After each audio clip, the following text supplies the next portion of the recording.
Hello, Wendy. Hi, Lee. It's time for the black chair. Only thing is, I'm not going in it today. Do you fancy it?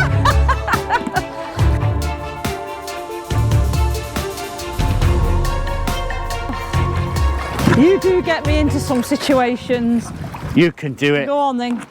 Right, we're going to get straight into it. Who are you, Magnus Magnuson? Let me Remember put him? down the camera on there. Off Magnus Magnuson. I don't think it's him anymore. Right, camera. We've had a lot of questions again, haven't we, this week? Always questions, loads of questions. Come on then. The first one I want to ask you is green water. Green water. Murky green water. Yeah, we get asked that a lot. The most important thing is putting a UV on your pond. That's the only thing that will sort the problem out once and for all. Getting the right UV size for the right gallonage of pond is equally important. Definitely. Changing the bulb once a year, another important aspect. The other thing that sometimes people do forget when they're changing the bulb, that they should clean that quartz sleeve as well. Yeah. And the other issue with a UV can be getting the flow rate going through the bulb at a very slow pace. Slow your flow down through your filter in general, because it might be that there's lots of bits floating around in the water, and just slowing the water down through your filter sometimes helps clear I think that can be a common mistake, that people want to get big pumps and then they want to race the water through the UV, and then it doesn't have enough contact time with the bulb. So UVs definitely work. If you've got the right size UV for your pond, you've got an up-to-date bulb that's working, and you've got the right flow rate. I think if you get them elements right, they do what they say on the tin. They do work. The other alternative, probably more for people with small ponds, is if you wanted to put a green away type treatment in. They seem to be quite popular for people with small ponds, but if you've got a big pond, you really should bite the bullet and put a proper UV on, and that sorts the job out once and for all. Just remember to change that bulb at the beginning of March time, and then that'll see you through for a good 6 months. Just one thing that is a brilliant answer. I would say, not every time you've got murky water, it's not always green water. No. Sometimes it needs Particles. better mechanical filtration as well. Yeah. Oh, sometimes the pond just needs a good clean out. I had a lady in yesterday. They've moved into a house with a pond, and it's obviously got lots of sediment in it. They said it was green water, but there's other things at play there. It really just needs a really good clean out. Look, I get to do the pick of the day as well today, and it's easy because what we're going to do is we're going to show you a mix of 20 fish that we've got going out to be delivered tomorrow. I had someone in last week who was asking about his fish and why they were not as they should be. They weren't feeding right, and a lot of them were laid on the bottom. What do you think of that? Coming out of winter, that can be a problem. It crops up fairly regularly. The first thing we would always say is test your water parameters, check your ammonia, nitrite. Oxygen won't probably be a problem, but pH is certainly worth testing. Decent set of test kits.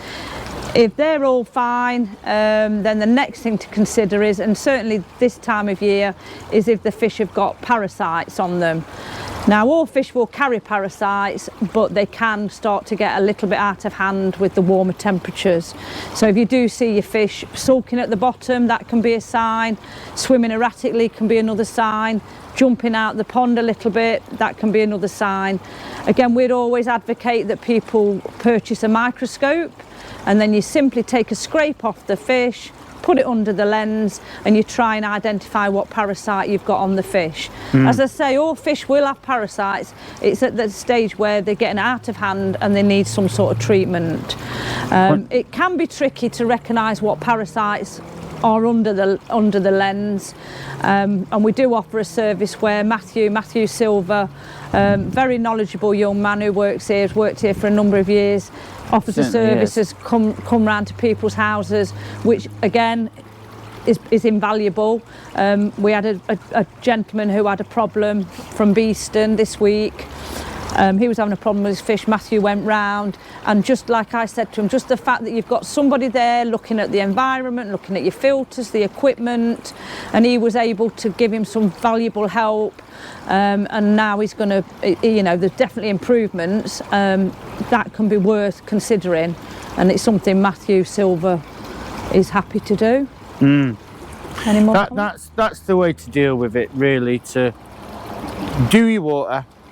Look for obvious things, but then if the fish are not right, you need to investigate further, and that really means getting somebody out there who's got a microscope, somebody like Matthew.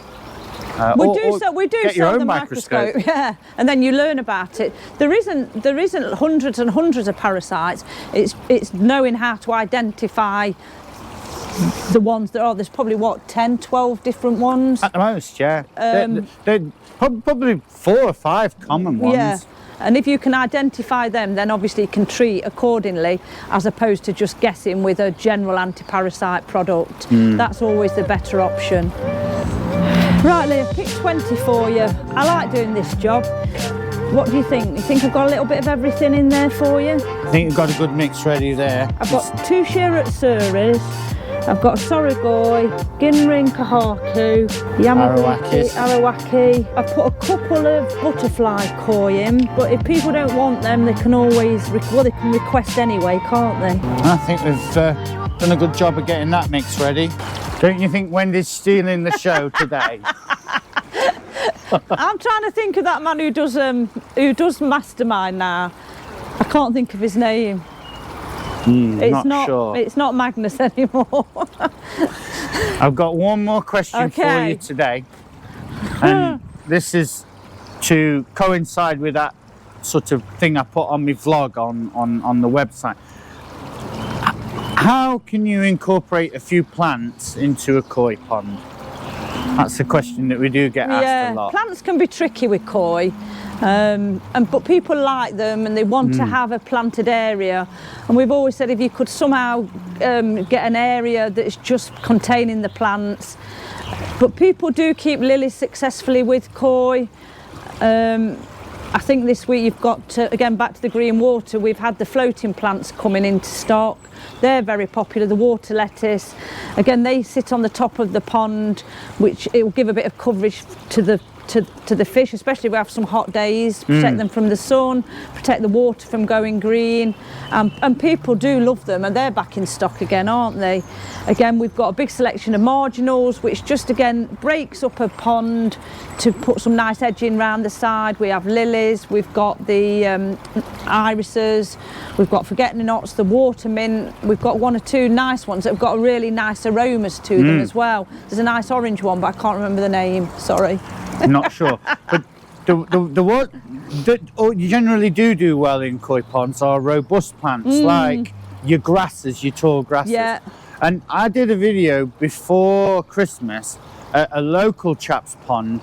I'll put a link to in the description about it, and he had been able to combine koi and plants really successfully. I'm sure people have done it. It's always a little bit of a grey area, but it is. But it can definitely be done. People make it work, with some forethought. And far as lilies is concerned, it's no good getting a delicate tiny little lily and just plonking that right in the bottom of a 4-foot deep koi pond with 24-inch long koi in there. What you've got to do is you've got to get them established somewhere else first. Make sure that they're big, aren't they? Properly dressed in heavy-duty pots, and they're weighted down. And one technique that you can use if you're prepared to go to the trouble is to create a nursery. So a nursery is an area of inside your pond with a net or with some kind of barrier where the fish actually can't get access to it, and you establish the plants in the nursery, and then as they become a bit more robust, you move them out.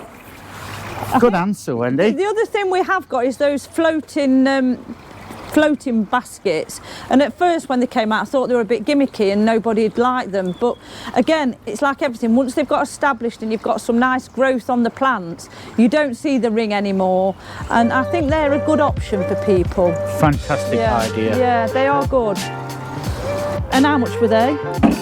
These ones are 220 quid for 20, which is working out at 12 quid a fish. Wow, Good price, isn't it? they are worth 12 quid each, aren't they? Let's get them in the bag and let's get them down to the depot. Okie dokie. Have I got the job? Definitely. It's given me a break this week, and Right. we're enjoying the sunshine. Oh, the bank holiday's beautiful after they said it was going to rain. It's nice here. It wasn't yesterday. I No, think not so good. if I'd have jumped in the pond yesterday, I couldn't have got any wetter. It's nice today. We'll say goodbye for now from Lee and Wendy at the Japanese Water Gardens. Thank you for watching. Take care, everybody. Bye.